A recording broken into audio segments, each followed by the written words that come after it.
Hey, good morning, GHSA high school football officials. Welcome to week 10, Plays for Crew Discussion 2025. Last week I left you with a series of plays involving intentional grounding, roughing the passer, and then OPI pick plays. So before we dive into those plays, as we always do, we want to talk about the rule. We have looked at this rule previously in regard to intentional grounding under forward pass rule 7-5.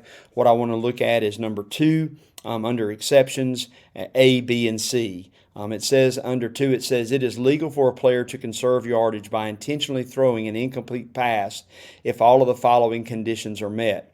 The passer has possessed the ball beyond the lateral boundary of the free blocking zone established at the snap, meaning that he's outside, he's met at least one of the conditions for one of the positions 1, 2, 3, 4, or 5. If we started at 5 or if we started at 3, then he's at least at 2 or he's at 4 or 3 steps.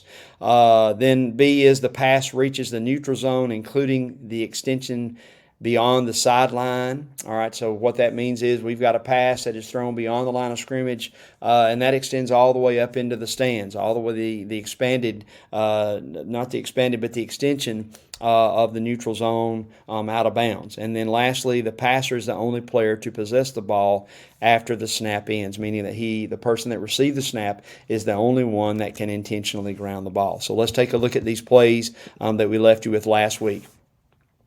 On this first play, we're going to have the quarterback who is in the end zone take the snap, and he is going to try to ground the ball on this play. So, first of all, is he the only person to take the snap? Yes. Does he get outside the lateral boundary of the free blocking zone? No. Does the ball go beyond the line of scrimmage? No. So, in most cases, when you have those answers, that means you're going to have intentional grounding. However, we do have a receiver, number 6, in whom he's trying to throw the ball to. So, therefore, this would not be intentional grounding correctly ruled. This would be a legal play. It would not be a foul for intentional grounding or for an illegal forward pass. Same game, very similar play here, and we're going to have the quarterback take a snap. We're going to have him stay within the lateral boundary of the free blocking zone as it relates to being able to ground the ball. We're going to have him throw the ball beyond the beyond the neutral zone, a good distance. He was the only person to take the snap. However, he does throw the ball well over his receivers, and we do have receivers in the area. So this would also be a legal attempt to intentionally ground the ball, even though we all know full well that he's trying to throw this ball away, or either someone did not run the route. Correctly officiated, this would not be a foul for an illegal forward pass or intentional grounding. Same game. Again, the quarterback is going to take the snap. He's not going to move, so he stays within the lateral boundary of the free blocking zone. He does throw the ball beyond the neutral zone, and he does throw it clearly out of bounds over to the track, and he was the only person to possess the ball. So kind of like this is lining up for there would be intentional grounding. However, we do have a receiver that is in the area, even though we all know that he's trying to throw this ball away. I think I mentioned last week that if this were a foul, which it is not, if this were a foul and there was 2 seconds remaining in the half, how would we penalize this play? And not to get too deep on that, but we would have a safety on this play, and we would have a foul in which a period ended. So most of the time when you have an accepted penalty, when the penalty ends, you're going to have to replay the down and you're going to have an untimed down, not replay the down, which in essence you would be, but you'd have one untimed down. But that would not be the case on this foul, because the rule tells us that if we have a foul that happens and time expires that results in a loss of down, the period is over. So if this were intentional grounding, which it is not, and we did have the foul in the end zone at the end of the half, the quarter would be over. All right, then we have this play here, which is probably the best of the 4 plays to actually discuss from a judgment perspective. Here we have a quarterback who takes a snap. Whether or not he gets outside the lateral boundary, that's open for debate. I would say that even if he does, that meets that condition. Does the ball get beyond the neutral zone? Well, the line of scrimmage is the 48, and it does not. Okay, is he the only person to take the snap? Yes. So I believe correctly officiated on this play, if we're just looking at the grounding aspect of it, this would be intentional grounding. However, we do have a wing official who is coming up and he is marking forward progress, even though he is not giving the dead ball signal. If you're going to rule this as forward progress, probably got to be a little bit more engaged. I don't know whether that will be the correct ruling. We can look at the type version here and you get a little better idea of whether or not you think forward progress was attained and you want to give him that. You can talk about that. But however, again, I believe if we're just looking at intentional grounding on this play, this would be intentional grounding. All right, the roughing the passer plays that I shared with you, I want to just kind of read a rule here, 9-4-4. Roughing the passer. Defensive players must make a definitive effort to avoid charging into a passer who has thrown the ball from in or behind the neutral zone. After it is clear the ball has been thrown, no defensive player shall commit illegal personal contact fouls listed in 9-4-3 against the passer. 9-4-3 talks about illegal helmet contact. It talks about defenseless receivers. It talks about several other types of fouls that we have that are illegal personal contact. None of those fouls result in an automatic first down. And so if you have anything that happens like that and you don't call roughing the passer, obviously the penalty enforcement is different. But if you look down at the yellow highlighted under Article 4 for roughing the passer, we all know that roughing the passer is an automatic first down. And it also is a tack-on foul if the dead ball spot is beyond the neutral zone.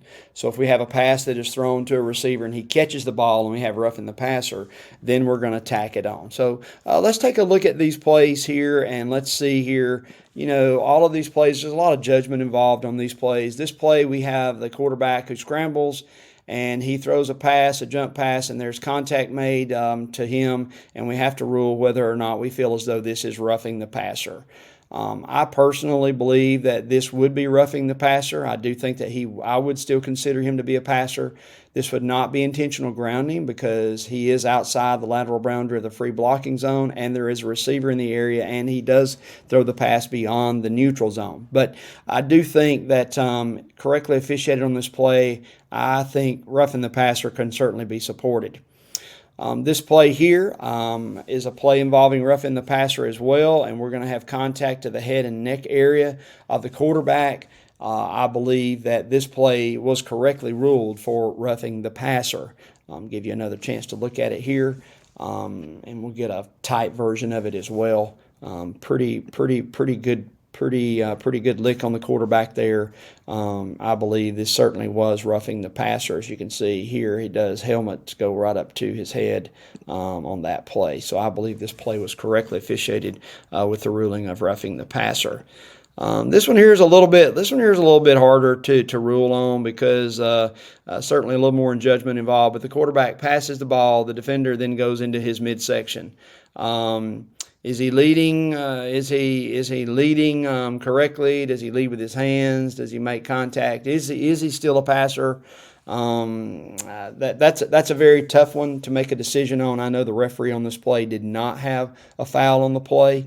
I can see how that I would consider passing on it as well. But I could also see how that if you did call roughing the passer on the play, that it could be supported. So this is a tough play. The quarterback does turn a little bit to try to protect himself. So maybe just simply based on that, we would not rule roughing the passer. Okay. This was a play this is actually one of my games, and this was the press box view here, and you're going to look at this and you're going to think, wow, this is roughing the passer. I did not have a foul on the play. We did have a fumble, and we had a recovery by the offense. And this is one of those plays when I first got the film, I wanted to look at it because I felt like live it was good. No one said a word about it, but I did not have roughing the passer on the play. But when I looked at this version of the film, I thought, wow, I missed it. I should have had roughing the passer. But this is actually the angle that I had during the game. I had the guy leading with his hands, which is legal. I didn't really have him as a passer at that point. His arm went back. The ball came out, and we had a fumble. And I did not feel like that it was to the head and neck area. It was at the shoulder, and I think this view kind of supports that. So we had we had just a fumble on the play, and the offense with the ball as a result of the fumble. Certainly, some subjectivity that you can talk about that, but again, these are tough plays for us to look at. All right, then the next series of plays that I shared with you were related to offensive pass interference. And I just want to read a couple of things here quickly because we've looked at this before as well. Pass interference restrictions on a legal forward pass begin for A, with the snap, and B, when the ball leaves his hand, the passer's hand. So let's take a look at these plays that we have here. The wideout on this play is going to block while the ball is in the air. The pass is beyond the line of scrimmage, and we have a pass for a touchdown. I believe this is a perfectly executed pick play, and that we should have had OPI on the play. This would have been the deep official's key, and this should correctly officiated. This would have been OPI. Because it's pretty obvious to me that the receiver does block, and it is effective, and which does open up the passing zone for the receiver coming out of the backfield for a touchdown. This play is very similar, maybe a little bit more judgment involved on this because we have to determine whether the pass was beyond the line of scrimmage. It's hard to tell on film. It kind of does look like he was beyond the line of scrimmage on this play. But if he is, then we have offensive pass interference because the receiver, the outside receiver, was making contact on the defender, which really opens up the lane for a touchdown on this play. So again, if this pass is beyond the line of scrimmage, then that block on that receiver would be illegal, and this would be a foul. Okay. All right. So some plays this week here. We haven't.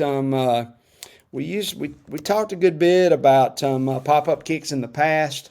So I've got a play here we're going to look at involving that. We're going to look at a couple of plays, or one play specifically involving a measurement, and then we're going to look at several holding plays this morning. So on this play here, obviously we have a good formation. We have 4 on each side of the kicker. The kicker is actually between the 38 and the 39-yard line. He kicks it. The ball hits the ground, goes 10 yards. And the kicking team recovers. Let's take another look at it here again, all right? So what we have to do is we have to rule on whether or not we feel as though this kick is legal or illegal. If it is illegal, why is it illegal? If it's illegal and we're going to have a foul on the play, how are we going to penalize it? What is the signal? What is the distance? Otherwise, this is a perfectly executed onside kick. All right, we're going to take a look at the end zone view, and I'll zoom in just a little bit to give you a little better look at this so that you can make a good decision as to whether or not you feel as though this is a pop-up kick. And so just a good reminder for us to go back and look at that. All right. This is a 4th down and 3. The line of scrimmage is the 45. The line to gain is the 42.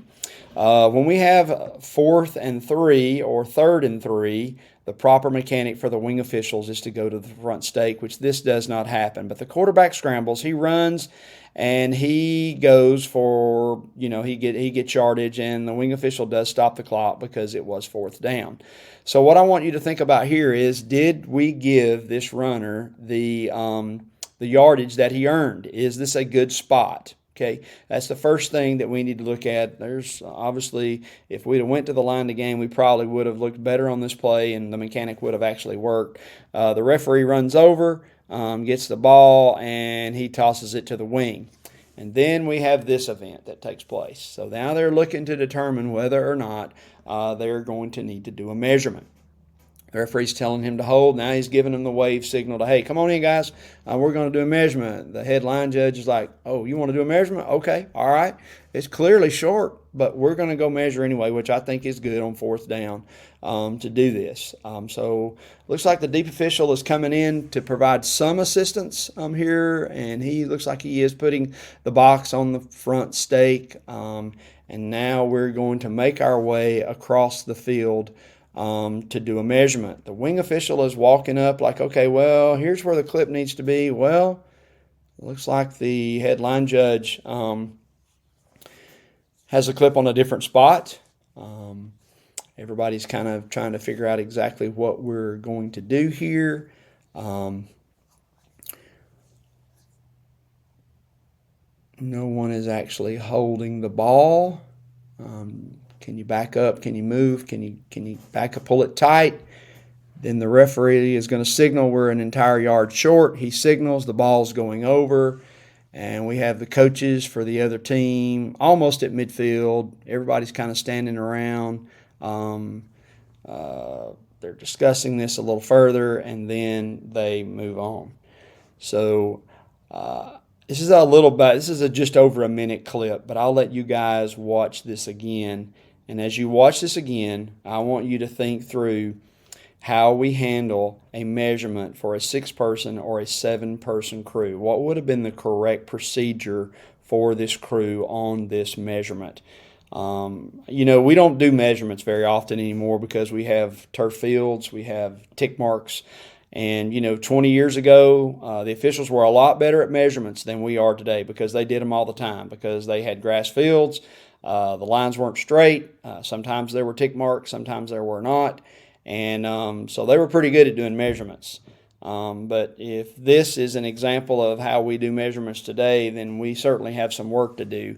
I know that my crew's had a couple of measurements the last 2 weeks, and it was more of a science than an art.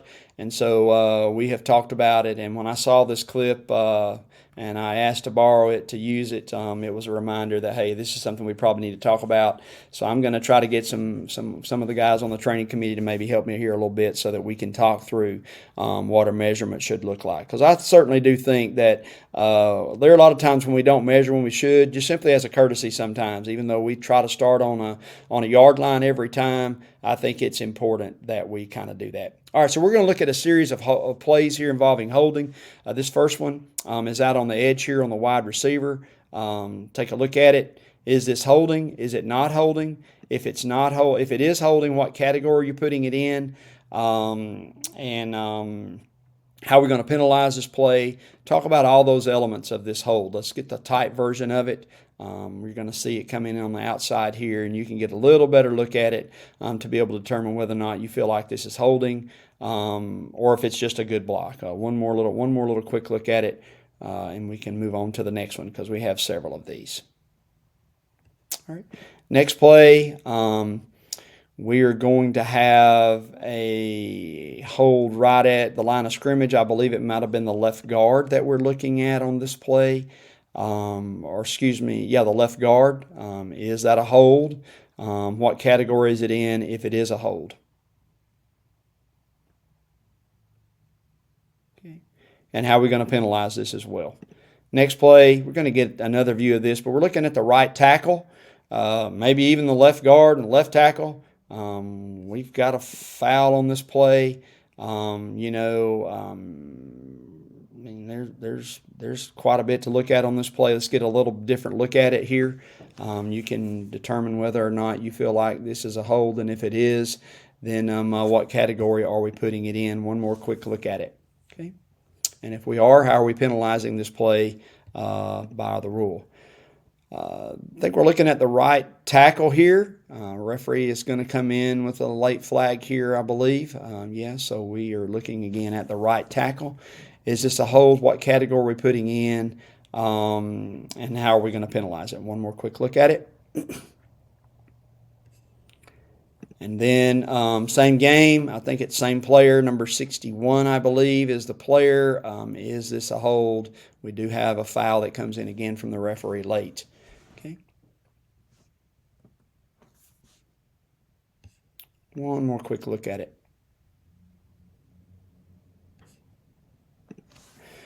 Next play here, trying to remember where this foul is. We have a foul coming in late here by the referee on one of the linemen, I believe. Maybe he was calling it on the guy that was back there at the back of the play, right about the 45-yard line, or the 40. Number 61 again. Is this a foul? What category are we putting it in? Okay. This foul here, I believe, is over on the edge, the left tackle or somebody over there. The umpire has a foul on this play. for holding. And so talk about it. Do we see a restriction?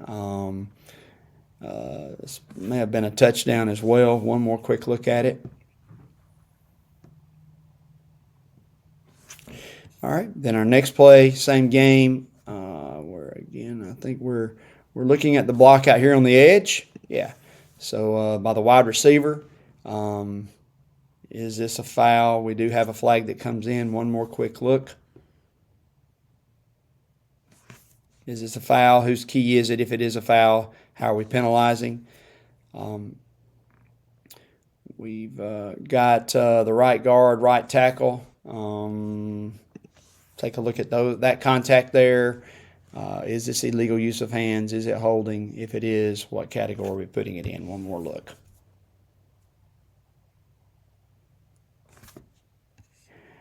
Same game. Next, you've got something that happens right here at the line of scrimmage, but then we're going to take a look at the block that's happening at the 50 right now. He's engaged, he's engaged, he's engaged, he's engaged, he's engaged. He takes him to the ground. One more time.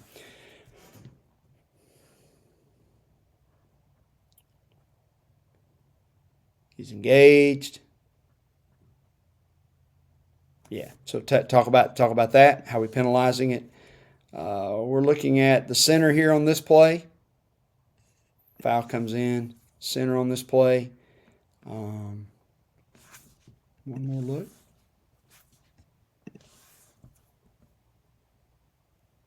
Yeah. Good block, illegal. This play went for a touchdown. Look at the center. Anytime we have fouls and we have touchdowns, we want to go back on film, we want to look at them, and we want to make sure that, oh, yeah, this was good. This was a good call, or no, we missed it. And, again, if this is a hold, what category are we putting it in? Is this play correctly officiated? The right tackle here, I think this is our last play.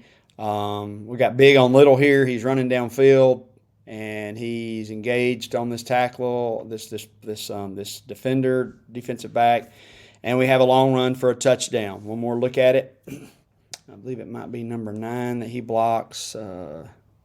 Yeah, I know. Yeah, number 9. Is that a restriction? Is it a foul? Et cetera, et cetera. So those are our plays for this week. I just want to challenge you guys to go look at Rule 2.3. I'm not going to read this. I've challenged you to look at Rule 2.3. I'd also ask you to look at 9.2. Under illegal use of hands, an offensive player except the runner shall not use his hands, arms, legs to hook, lock, clamp, grasp, encircle, or hold in an effort to restrain an opponent. That'll help you to be able to accurately rule on those plays. And then James Arnold did an excellent video a few years back on holding. And I'm going to put that in the notes today for all of you to go and look at. But he talks about the categories of holding. Tackle, take down, pull over, hook and restrict, grab and restrict, jerk and restrict. So I would like for y'all to go and take a look at that video and look at this. And then Todd Thomas, I watched his training video from his association last week at Middle Georgia, and he uses this terminology where it says demonstrated restriction that gains a material advantage. I think that is very, very good terminology and will really help us in being able to determine whether or not we have restrictions on these plays that we're looking at. And I'll try to put together a little form, get the training committee's input, and we'll decide whether or not these were correct calls or incorrect calls and what category that they go in. All right, guys, have a great week. God bless you. Go be great, and we'll see you next week.